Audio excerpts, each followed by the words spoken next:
할렐루야, 할렐루야.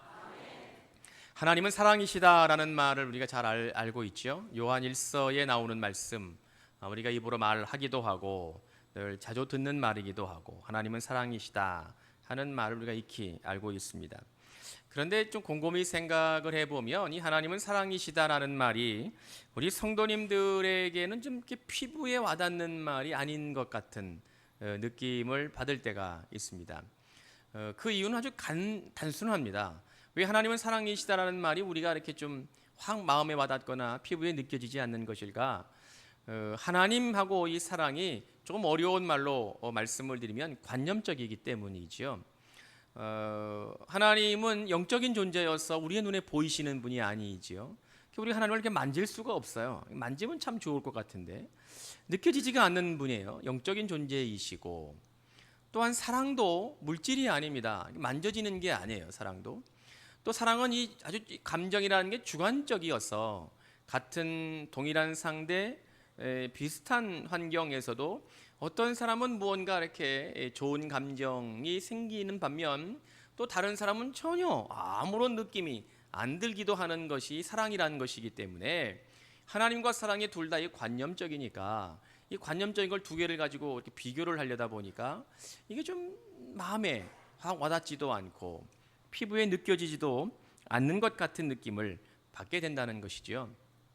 A는 B, 하나님은 사랑이시다라는 것처럼 A 콜 B를 좀 이렇게 분명하게 선명하게 설명을 하려면 이 둘 중에 하나는 눈에 보이는 것이어야 됩니다. 물질적인 것이어야 되고 실제로 느껴지는 것이어야 한다는 것이죠. 예컨대 이런 말을 하면 여러분들이 아마 이해가 좀 빠르실까요? 사랑은 어머니다. 이러면 페류나가 아니고서는 사랑은 어머니다라는 말을 듣는 순간 그 사랑이 어떤 것인지를 그냥 압니다. 그 이유는 우리 모두가 어머니의 사랑으로 자랐고 어머니의 사랑 때문에 사람 굿이라고 지금까지 살고 있기 때문이지요. 그러니까 우리 설명을 더 이상 하지 않아도 사랑은 어머니다 이러면 그 사랑이 어떠한 것인지 분명하게 느껴진다는 것이지요. 이런 면에서 하나님은 사랑이시다라는 말은 아주 신앙심이 좋은 성도님들에게만 좀 느껴지고 해당되는 말이 아닐까 싶기도 합니다. 신앙을 가지고 오랫동안 사시면서 때때로 힘겹고 어려운 일들을 만났을 때 하나님이 위로하시고 그 안에서 역사하시고 주께서 은혜를 베푸신 것을 경험한 분들은 하나님은 사랑이시다라는 말이 얼마나 귀한 선언인지 잘 압니다. 그런데 그에 비해서 신앙의 연조가 짧다든지 교회에 등록해서 신앙생활을 시작하신 지 얼마 되지 않았다든지 또한 하나님이 우리의 삶에 그렇게 절실하게 느껴지지 않는 분들에게 하나님은 사랑이시다라는 말은 좀 모호합니다. 분명하게 느껴지지 않는다는 것이지요. 이해는 할 수 있을 것 같은데 실제적으로 느껴지지는 않는 것 같은 그러한 마음 든다는 것이겠지요. 그래서 제가 곰곰이 생각을 하고 고민을 하다가 좀 말을 좀 바꾸어 보면 어떨까 그런 생각이 들게 됐습니다. 하나님은 십자가이다. 사랑은 십자가이다. 이렇게 변경하면 어떨까? 물론 십자가의 사건도 우리의 신앙 정서를 형성하는 데 있어서 다 보편적이고 일반적인 원인이 아닐 수 있기도 하고, 또 십자가라는 것이 세상에 살고 있는 사람들에게는 뭐 그렇게 절실하고 의미 있는 것이 아니기 때문에 십자가가 하나님의 사랑을 구체적으로 느끼게 하는 것에는 한계가 있을 수도 있을 겁니다.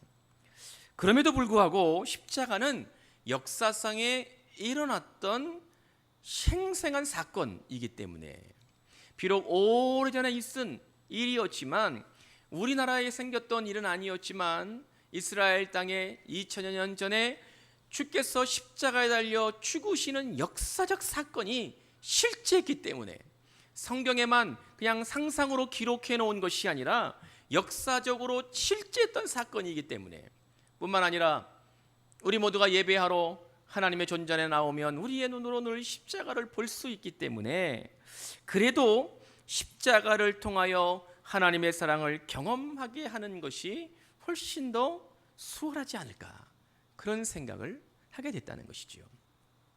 그래서 우리는 하나님은 십자가이다, 또는 사랑은 십자가이다, 이러한 말로 하나님은 사랑이시다라는 말을 대신하게 하려면 십자가의 사건으로 하나님은 사랑이시다라는 말을 좀 더 생생하게 경험하고 피부에 느끼는 체험을 하게 하려면 하나의 아주 중요한 전제 조건이 있다는 것을 알게 됩니다. 그것은 바로 십자가의 사건이 나에게 아주 구체적이었다는 것을 받아들이는 겁니다.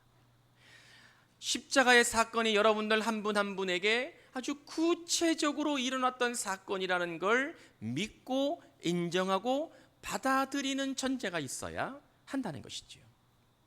내가 십자가의 사건으로 주님의 은혜를 경험한 생생한 느낌이 우리 모두에게 있어야 한다는 겁니다. 십자가를 통하여 우리에게 하나님의 사랑이 주어지지만 그 사랑을 다 혜택을 누리고 사는 건 아닙니다.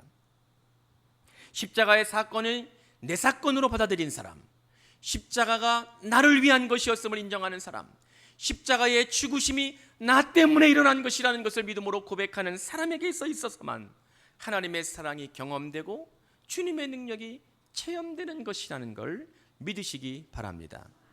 어느 목사님의 말씀처럼 아무리 진수성찬을 차려놓아도 그것을 먹는 사람이 없다면 그 진수성찬은 크림의 떡일 수밖에 없습니다.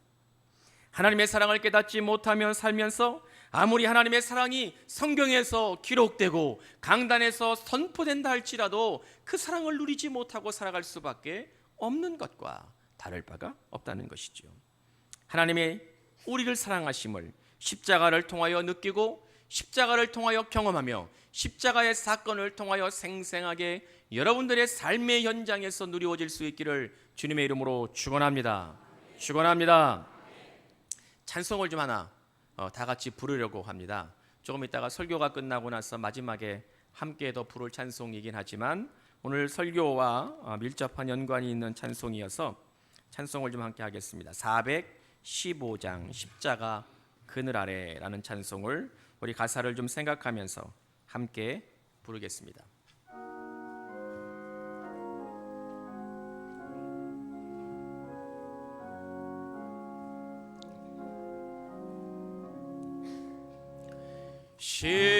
십자가 그늘 아래 나 쉬기 원하네.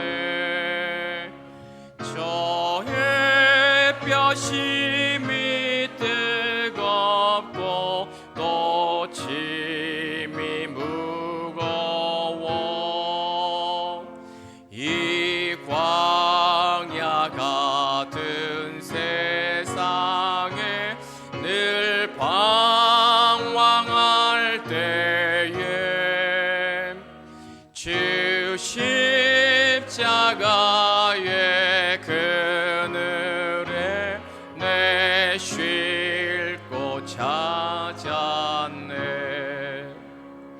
내 눈을 밝히 떠서 저 십자가 볼 때 날 위해 고난 당하신 주 예수 보인다. 그 형상 볼 때 내 맘에 큰 찔림 받았어. 그 사람 감당 못하여 눈물만 흘리네. 십자가 그늘에서 나 길이 살겠네. 나 사모하는 광채는 주 얼굴뿐이라. 이 세상 나를 버려도 나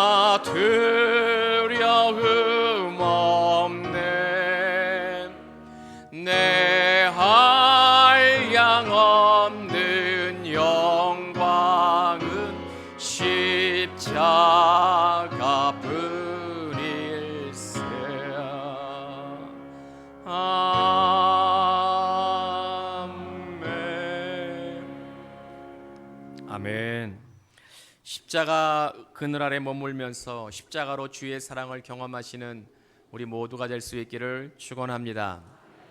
우리가 잘 알고 있는 말씀, 또 많은 성도님들이 암송하고 있는 요한복음 3장 16절은 복음 중에 복음이다 이렇게 말하기도 하고 복음의 핵심이다 이렇게 말되는 구절입니다.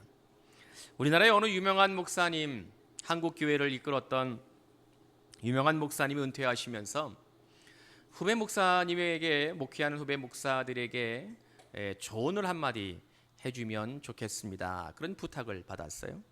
그 목사님이 그 부탁을 받고 잠시 이 생각에 잠기셨다가 뭐라고 말씀을 하셨냐면, 후배 목사님들이 한국 교회를 섬기고 목회를 하시고 설교를 하시는데 복음에 관하여서 민망할 정도로 많이 설교하시기 바랍니다, 부탁을 했어요.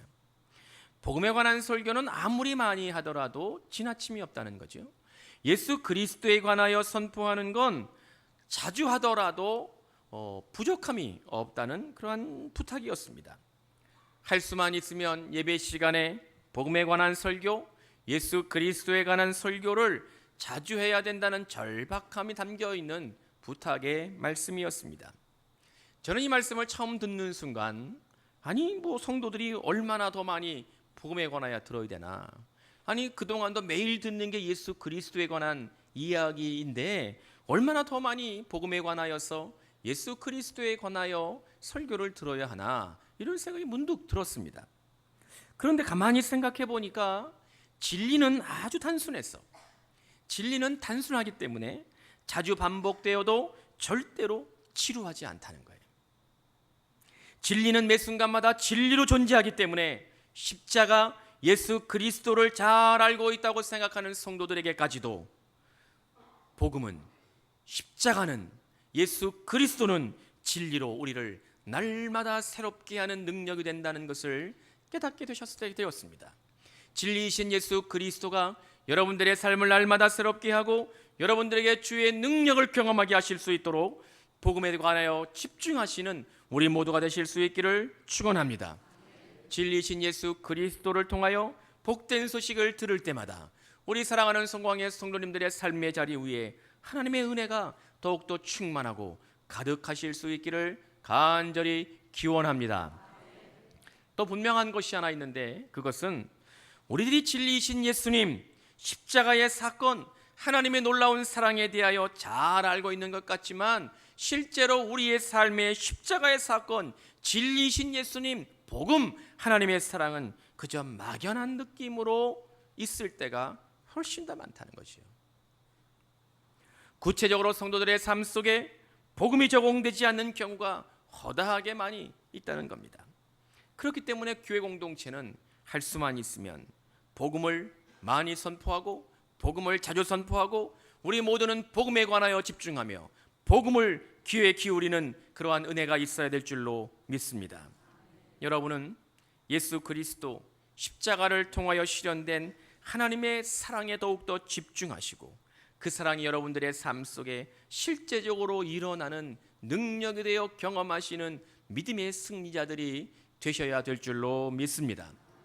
요한복음 3장 16절 17절 이 두 절의 말씀을 가만히 보면 하나님께서 예수 그리스도를 이 땅에 우리 모두에게 보내셨던 동기와 목적이 기록되어 있다는 것을 알 수 있습니다.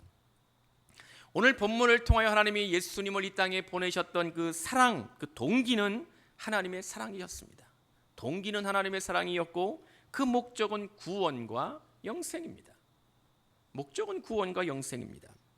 하나님께서 우주를 창조하시고 이 땅에 살고 있는 주의 사랑하는 자녀들을 이렇게 보시니까 저희들이 도저히 자신들이 노력하고 자신들의 행위와 선행으로는 스스로 구원에 이를 수 없다는 것을 아셨습니다.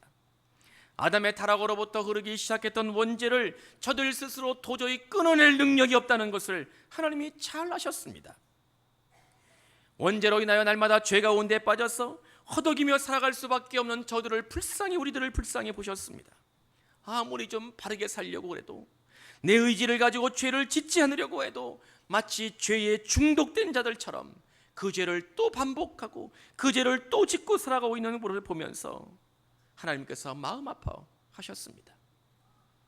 그래도 우리들 자신이 하나님의 자녀이라는 것은 알고 있어서 내가 다시는 죄를 짓지 말아야지, 하나님께 나와 회개하고 기도하고 결단하지만 나도 모르는 사이에 어느덧 또 그 죄를 범죄하고 있는 우리들을 하나님은 정말 안타깝게 여기셨습니다.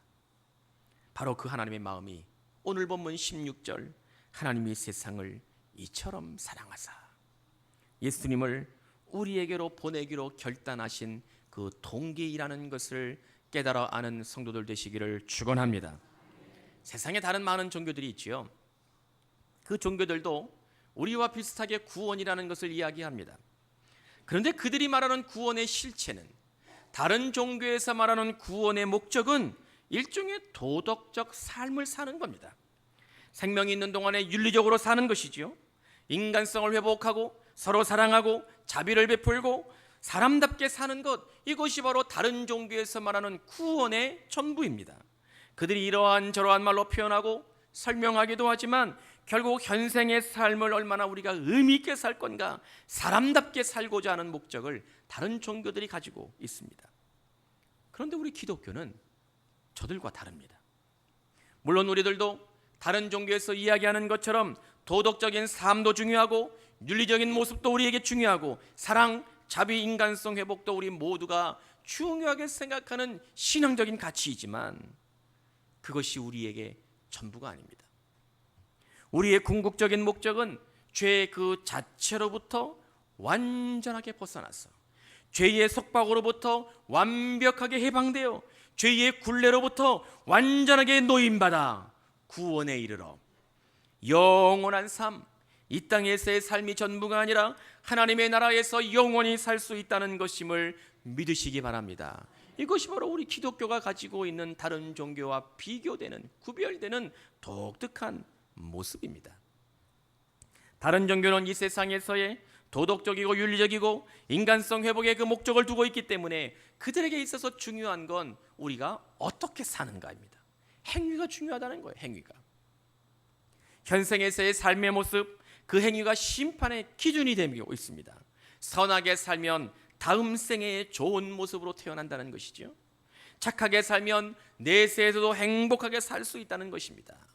불교에서 말하는 윤회가 그것이고 힌두교에서 말하는 이 카스트 제도가 바로 이것을 근거로 해서 만들어진 겁니다. 그러나 우리 기독교에서 말하는 심판의 기준은, 우리 기독교에서 말하고 있는 심판의 기준은 행위가 아닙니다. 행위 자체에 있지 않습니다. 기독교에서 말하는 심판의 기준은 바로 예수님과 나와의 관계에 있습니다. 내가 예수님을 구주로 영접했는가? 내가 예수님의 말씀에 따라 살아가고 있는가? 예수께서 나에게 말씀하실 때마다 그분이 나의 삶의 주인임을 믿음으로 고백하고, 그분이 나의 삶을 이끌어갈 때마다 내가 기쁨으로 그분과 동행하고, 하나님이 가시라고 명령할 때마다 그 절에 끊임없이 나가는 하나님과의 친밀한 관계를 유지하며 우리의 생명이 되시고 구원자 되시는 예수 그리스도를 따라가고 있는가? 그분과의 관계가 우리가 구원에 이르를 수 있는지 멸망받은지를 가르는 기준이 된다는 것입니다. 이런 면에서 우리들은 분명한 삶의 목적과 삶의 태도를 가지고 있어야 합니다.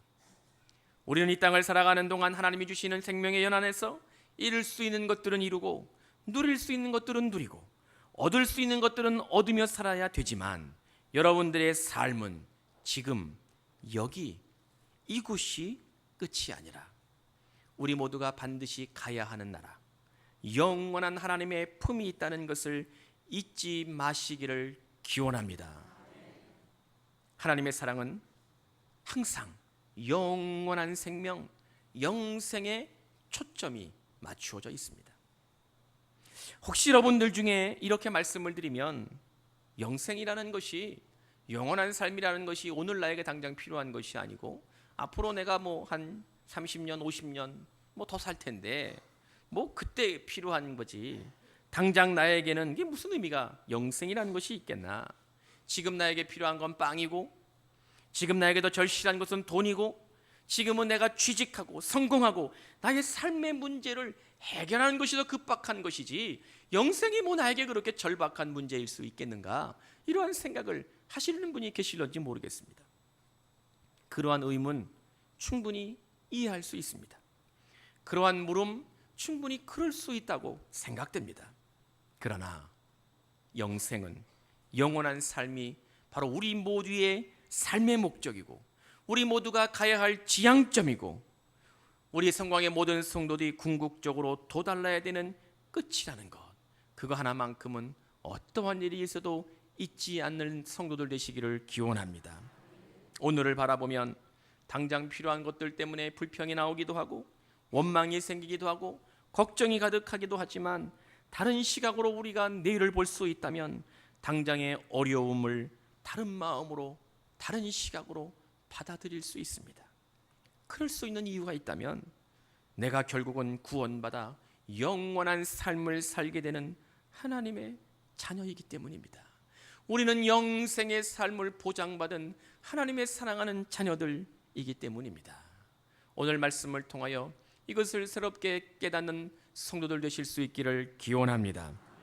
오늘 우리가 본문을 바로 앞에 있는 본문의 말씀을 읽어보면 니고데모와 예수님이 대화를 나누고 있는 걸 알 수 있습니다.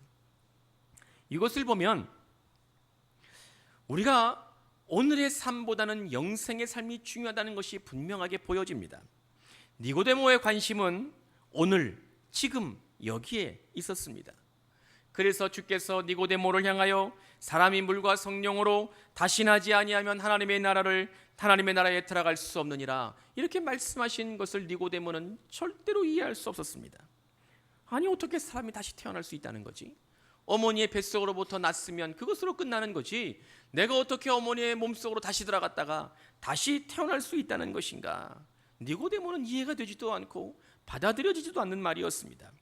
그 이유는 니고데모의 머릿속에는 주님이 들려주고 계시는 영원한 삶, 인생의 궁극적인 목적, 실제적인 우리의 삶의 종착지가 니고데모의 머릿속에는 확실하게 그려져 있지 않았기 때문입니다.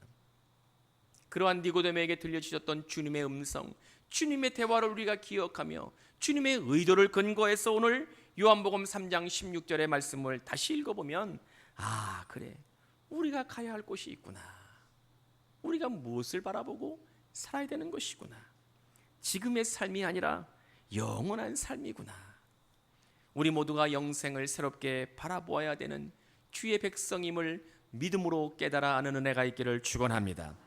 하나님은 이 사랑을 완성하기 위해서 우리에게 예수 그리스도를 보내셨습니다. 아멘. 하나님은 이 사랑을 완성하기 위해서 여러분들에게 예수 그리스도를 보내셨습니다. 이것이 바로 복된 소식입니다. 이것이 바로 기쁜 소식입니다.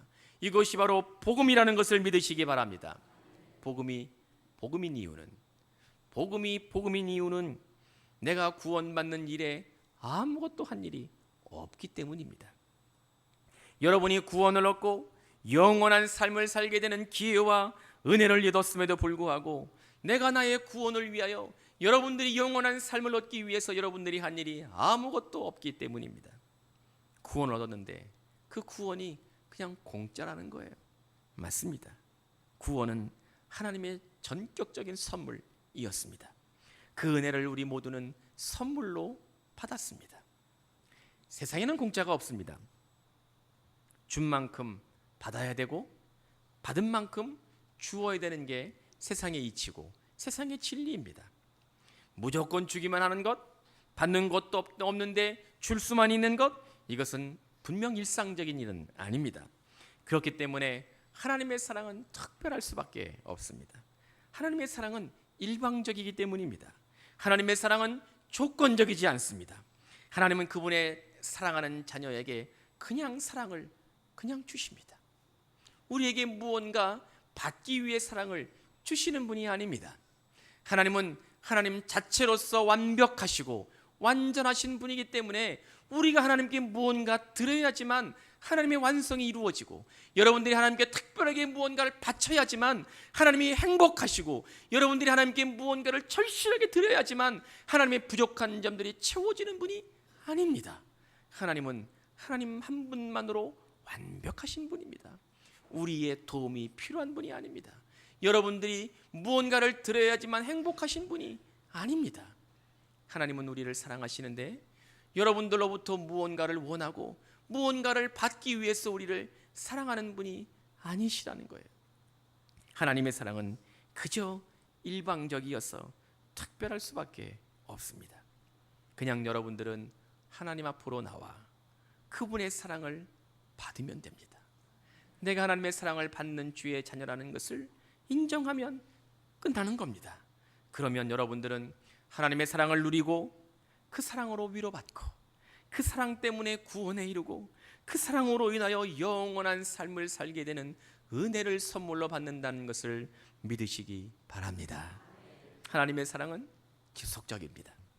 세상의 모든 것들은 끝까지 가는 거 거의 없습니다. 아무것도 없습니다. 환경이 조성되고 조건이 완비되어야지만 어떤 일이나 감정이나 계획이 계속됩니다. 그 상황이 무너져버리고 그 조건이 흐트러져 버리면 계속되는 것은 아무것도 없습니다. 그런데 하나님의 사랑은 설령 하나님을 향하여 등을 진 사람이 있다 할지라도 끊임없이 그를 사랑하시고 그가 되돌아오기를 기다리십니다.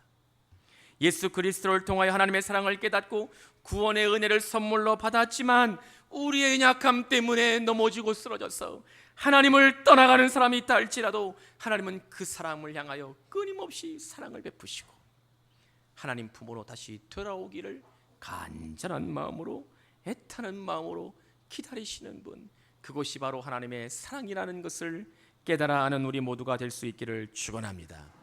이것이 바로 오늘 16절에서 말씀하고 있는 것처럼 이처럼 사랑하사, 이처럼은 예수께서 십자가에 달려 죽으시는 사랑을 우리에게 허락하셨다는 겁니다.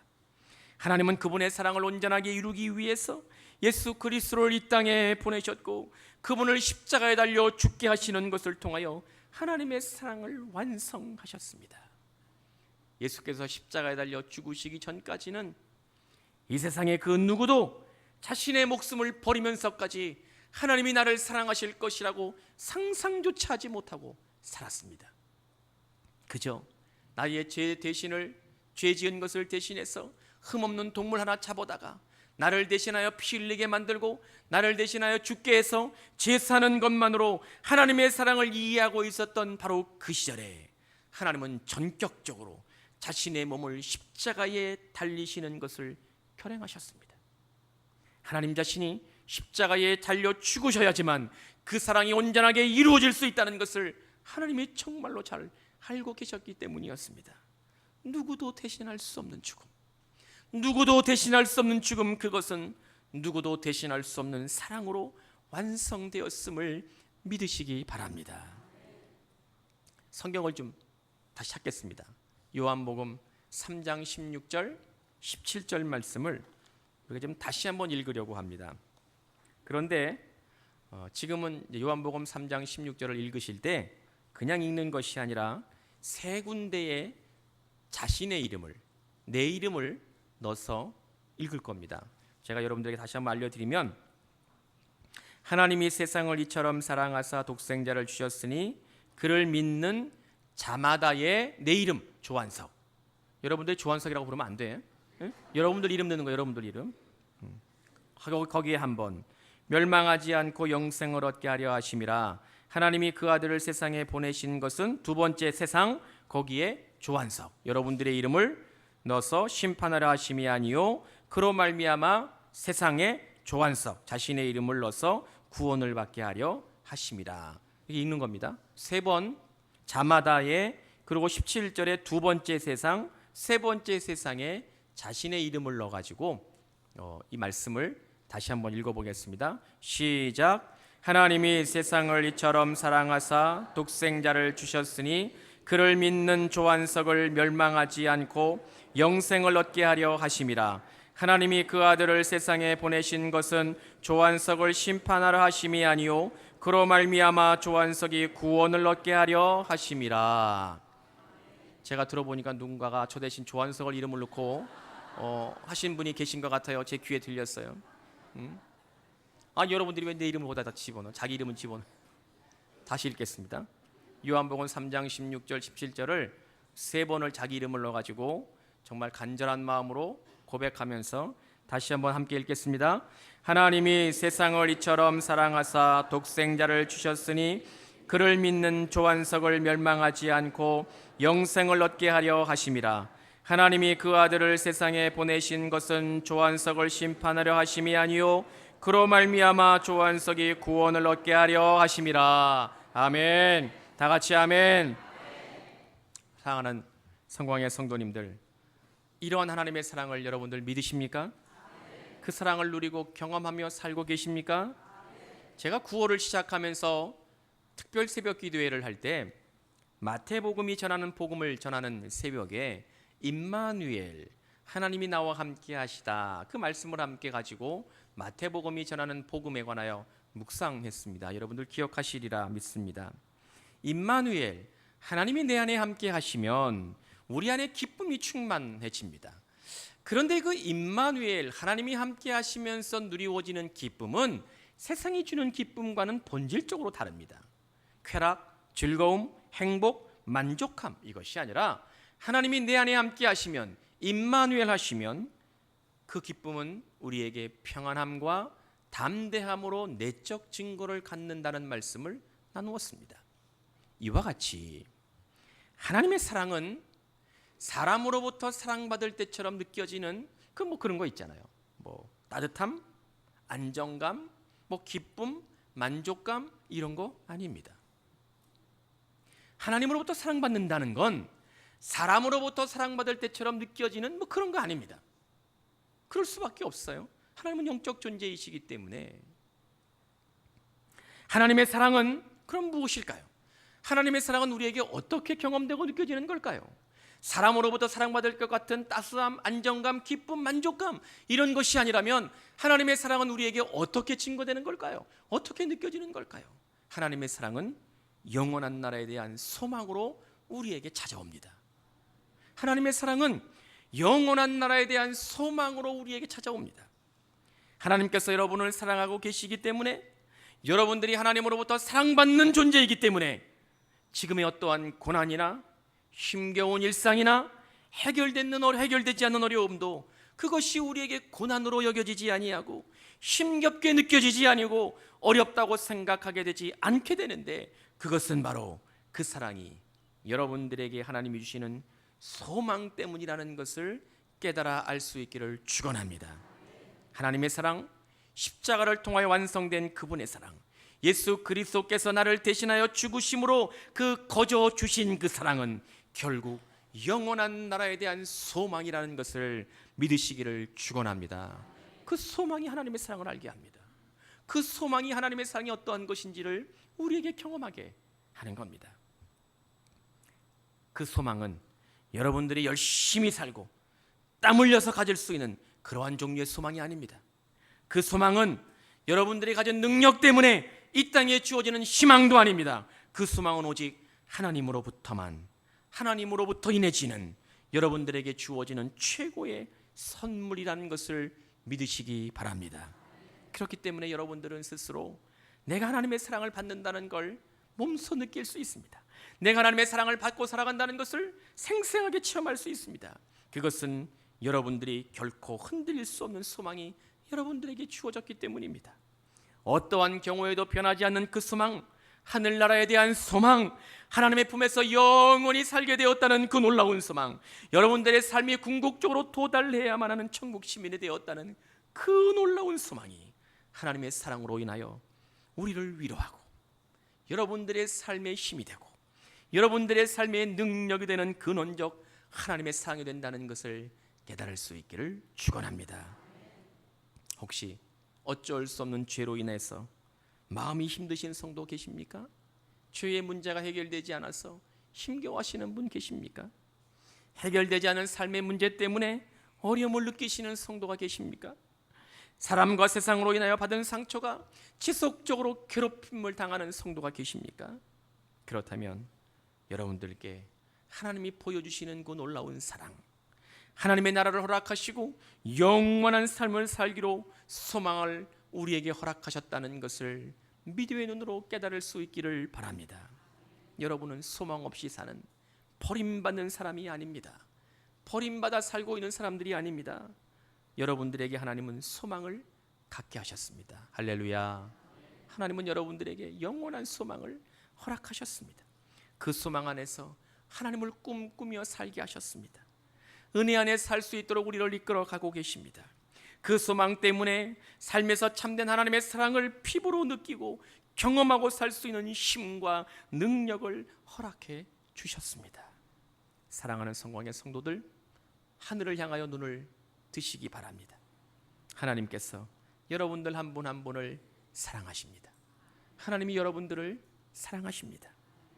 그 사랑 때문에 하나님이 주시는 소망을 품게 하셨고, 그 사랑으로 인하여 하나님의 사랑이 여러분들의 삶 속에 날마다 경험되고 소망 속에 하나님의 사랑을 누리고 살아가는 우리의 성광의 모든 성도들, 명백한 하나님의 사랑의 증거가 되시는 것을 체험하실 수 있도록 주님의 이름으로 간절히 축원합니다. 축원합니다. 기도하겠습니다. 전능하신 하나님, 오늘 우리에게 들려주신 말씀이 우리의 삶의 실제가 되어 경험되게 하여 주옵소서.